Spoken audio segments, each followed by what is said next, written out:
All right, today we're pulling back the curtain on corporate finance to talk about a standard that is all about one thing: transparency. It's called IFRS 12, and you can think of it as our map to a company's hidden universe. So let me ask you this. When you pick up an annual report, you see the big flashy numbers, right? Revenue, profit, assets. But is that the whole story? What about all the other companies orbiting that main one? The joint ventures, the special purpose entities? What kinds of risks and relationships are hiding just below the surface? To really get a handle on this, let's stick with an analogy. Picture a huge company, not as an island, but as the sun at the center of a solar system.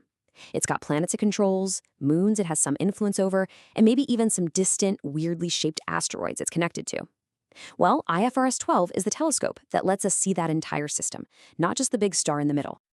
And that right there is the whole point of this standard. Its main goal is to make companies show us the information we need to really understand the nature of and the risks tied to all those other companies they're involved with. It's all about shining a bright light into all the dark corners. Okay, but before we can go exploring, we need a map, right? We have to get the lay of the land, which means defining some of the key ideas that make up this whole corporate landscape. So, what in the world is an interest? Well, it's a lot more than just owning stock. The standard says it's basically any involvement that exposes you to the ups and downs, the variable returns of another company. So, this could be through funding, guarantees, you name it.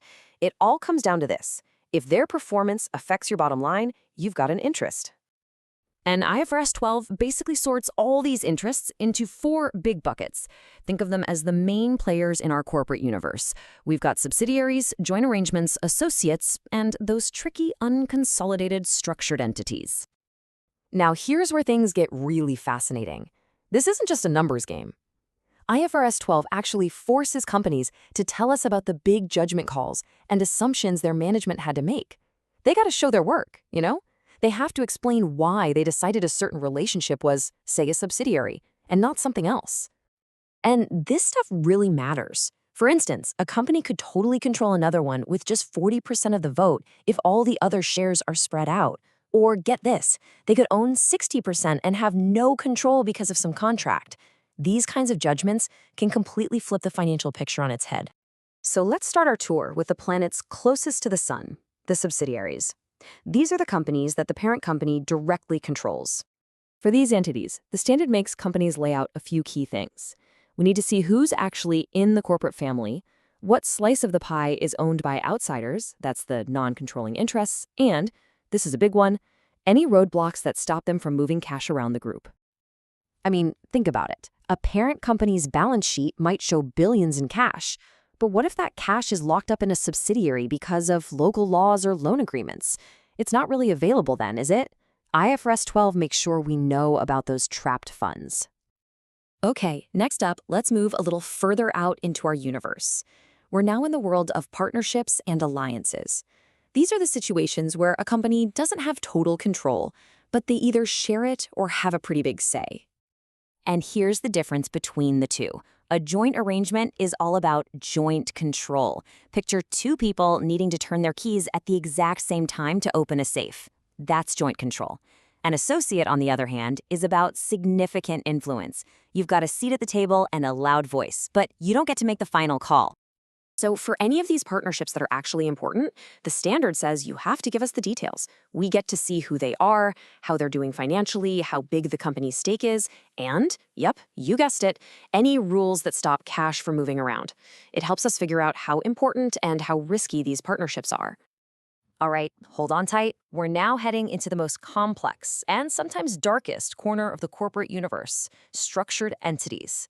These are the special purpose vehicles, the off-balance sheet things that were at the heart of the 2008 financial crisis. So what makes these things so weird? Well, with a structured entity, who's in control has almost nothing to do with who has the most votes. Instead, control is basically hard-coded into the contracts that created the thing in the first place. The rulebook is written before the game even starts. You can usually spot them by a few telltale signs. They tend to have a super narrow, specific purpose. They don't have enough of their own money to operate, so they rely on outside financing, and they often slice and dice risk into different levels or tranches for different investors.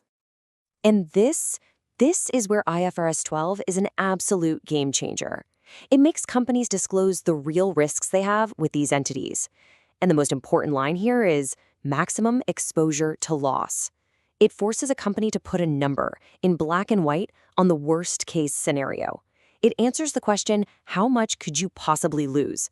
And that number is often way bigger than what you see on the balance sheet. But it doesn't stop there. It even makes them disclose their intentions. So if a company is planning to bail one of these things out down the road, even if they don't have to legally, they have to tell us. That's huge. It brings potential future risks out of the shadows. So after that deep dive, let's just pull back for a second and ask the big question. Why does any of this matter? What's the real power of getting this complete picture that IFRS 12 tries to give us? Well, it's because this is way more than just another accounting rule. It's a tool for accountability. It gives all of us, investors, regulators, the public, the information we need to understand what a company is really up to and to hold them accountable for the risks they're taking. By forcing companies to map out their entire corporate universe, the standard makes them tell a much more honest story. It's not just about what they own, but what they influence, what they've promised, and where all the hidden dangers might be lurking. So what's the bottom line here? All this transparency, it empowers you. It gives you the knowledge to look at financial statements with a critical eye, to ask smarter questions, and ultimately to make much better decisions about where you put your trust and your money. And that leaves us with one final thought to chew on. As corporate structures and financial engineering get more and more complex, standards like IFRS 12 are absolutely essential. But are we actually on a path to perfect transparency? Or are we just in a constant race, always getting a little better at mapping the shadows that complexity will always create?